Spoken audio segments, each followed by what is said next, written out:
Do you believe in God, if I may ask? Because that does change our perspective whether we believe in God or not, in terms of how we approach things. I think you can say that's true. Yeah. Because if you don't believe in God, then every scripture has to be understood in a different way. The third law of thermodynamics is so the second law of thermodynamics is entropy. So the fact that the universe started from zero entropy, and since the beginning, as the entropic state of the universe has been increasing. So as a physical scientist, well, not as a scientist, but as a rational human being, because scientists can't prove or disprove the existence of the Creator, because the methodology of science doesn't allow you to experiment on anything other than the material reality, as I'm sure you're very much aware. So therefore, as a scientist, you cannot make any pronouncements about God. But then if you switch over from the scientific method into the intellectual method, which encompasses the scientific method but has a wider remit, then you start to understand that you can use things like the fact that the universe started at zero entropy as an indicator that something would have had to have organised that zero entropy to begin with, because it takes enthalpy to make entropy. In other words, if your bedroom is untidy, you have to spend a lot of energy making it tidy, giving it higher entropy. You have to use enthalpy. So another way of thinking about entropy actually is clumpiness of energy. The clumpiness of energy, right, at the beginning of the universe was at its most dense, and ever since it's been diluting over time.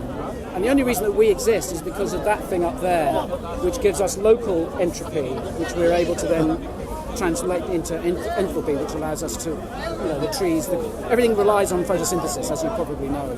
So everything relies on photosynthesis. Even animals? Animals have to eat plants, and we eat plants and we eat animals. So therefore, without photosynthesis, without that thing generating the energy for photosynthesis, we wouldn't be living. Get knowledge, man. Get knowledge. So these are basic things. Sure. So locally, you can have a higher entropy, clumpiness of energy. But overall, on average, the universe is getting higher in entropy. In other words, more dilute. In other words, but coming back to the original point, the fact that the universe started with zero entropy is an indication, as an intellectual person, a logical intellectual person, that there's something that must have led to the organisation at that point to give it the clumpiness, the zero entropy. So lots of scientists are atheists, but also lots of scientists are believers as well. There were studies that have shown back in the late 90s that there's almost an equal mix of the two in scientific studies. Scientists are no more likely to be atheists than anybody else, actually. So what drives, do you think, this the ideology of atheism? Why are atheists having that position? So actually, atheism was very much related to communism, Marxism. Okay. If you look at the Marxists, they thought they had conquered religion in the 1920s and 30s. Well, certainly in the early 20th century. But then, unfortunately, what happened is that their worldview started to unravel, as these things do, when critical scholars came along and said, there's a problem with your thesis here, and there's a problem with your thesis there. And so the Marxist ideology broke down. And then, of course, the experience that came out of Russia and China, with Mao and Stalin particularly, also Lenin, of living under those systems, and showing that a system predicated on atheist materialism leads to tyranny and oppression, and 100 or whatever it is million deaths as a result of that ideology. I mean, Jordan Peterson talks about this. He absolutely slams Marxists. You should watch his YouTube videos. What's his full name? Jordan Peterson is a professor, very famous professor. He's all over the internet. So he's a clinical psychologist at Toronto. Having understood the human experience of Marxism or socialism, why are they still atheists? Because bad ideas take a long time to... this is what Einstein said. That I think maybe it wasn't Max Planck. Maybe I think it's Max Planck said that it's very difficult to change people's ingrained ideas, even in science, with evidence. Because science is an evidence-based falsification methodology, and it takes the old guard to die off and the new guard to take on the new evidence and the new paradigm to then change change the prevailing thoughts in that group of scholars, which, as we were talking about earlier, about knowledge is not a linear relationship. It's about what are the predominant thoughts of the leading intellectuals and scholars in that particular branch of knowledge. So I think, I mean, that's one angle on atheism. It slowly dies. It goes through, sort of periods of up and down, and I think that in the early 20th century it was certainly on a rise up until the point at which people came along and said, "Aha, you've forgotten about this and you've forgotten about that." What's your view on the people who are scientists, of course, in their own field, and they're trying to publish something in peer-reviewed academic journals that may have a link with the creator, and it doesn't get published? It's a severe opposition for this. I don't think they can do that, because the problem with the whole thesis of God as a scientist is that there isn't a method to either prove or disprove him. There's only a method which is a scientific method, which is in fact a falsification method, where you try and disprove other people's theories. So somebody puts out a theory. A good example is the plum pudding theory, which predates the present theory of the atom. So the plum pudding theory was the particles inside the atom were arranged like a plum pudding, and Rutherford came along and smashed that theory by showing that actually most of the density, most of the atom's constituents are in the centre of the atom, and they sort of didn't know what. They were getting round to understanding that there were protons and neutrons. That eventually that became evident eventually, but he was able to show that the nucleus was composed of the dense part of the atom. So that killed that theory. So the Rutherford theory of the atom itself has undergone further falsification and refinement. Yeah. So that's how science works. So because it's working on the material reality, it can't have any say over non-material things, really. So what it means then, you cannot expect scientists who are theists to produce publications, because if it's all to do with falsification, what are they going to falsify? That's right. Because you're producing some indications for the existence of a creator, not non-existence of something. That's right. Okay. So you can maybe look at philosophy and social sciences aspects of religion, if you like, but they don't. But those are separate. That's a separate discipline, very separate discipline from the hard physical sciences, shall we call them that? Or the natural sciences. They are very different disciplines, and they have their value. I mean, there's one quite well-known Muslim scholar who says that one of the faults of the Muslims in the present era is that they don't do social sciences. I'm talking about in the seminaries. They read text, but they don't then look at the product of what they then make pronouncements on, what that effect has on the society, because they don't do any of the social studies. Now, as a scientist, you would get an undergraduate or a postgraduate to go into a lab at some stage and do work in an area, and they would do experiments around maybe a key area that their supervisor has a particular interest in. But what you don't find is a similar thing with such, shall we say, mullahs or muftis or sheikhs.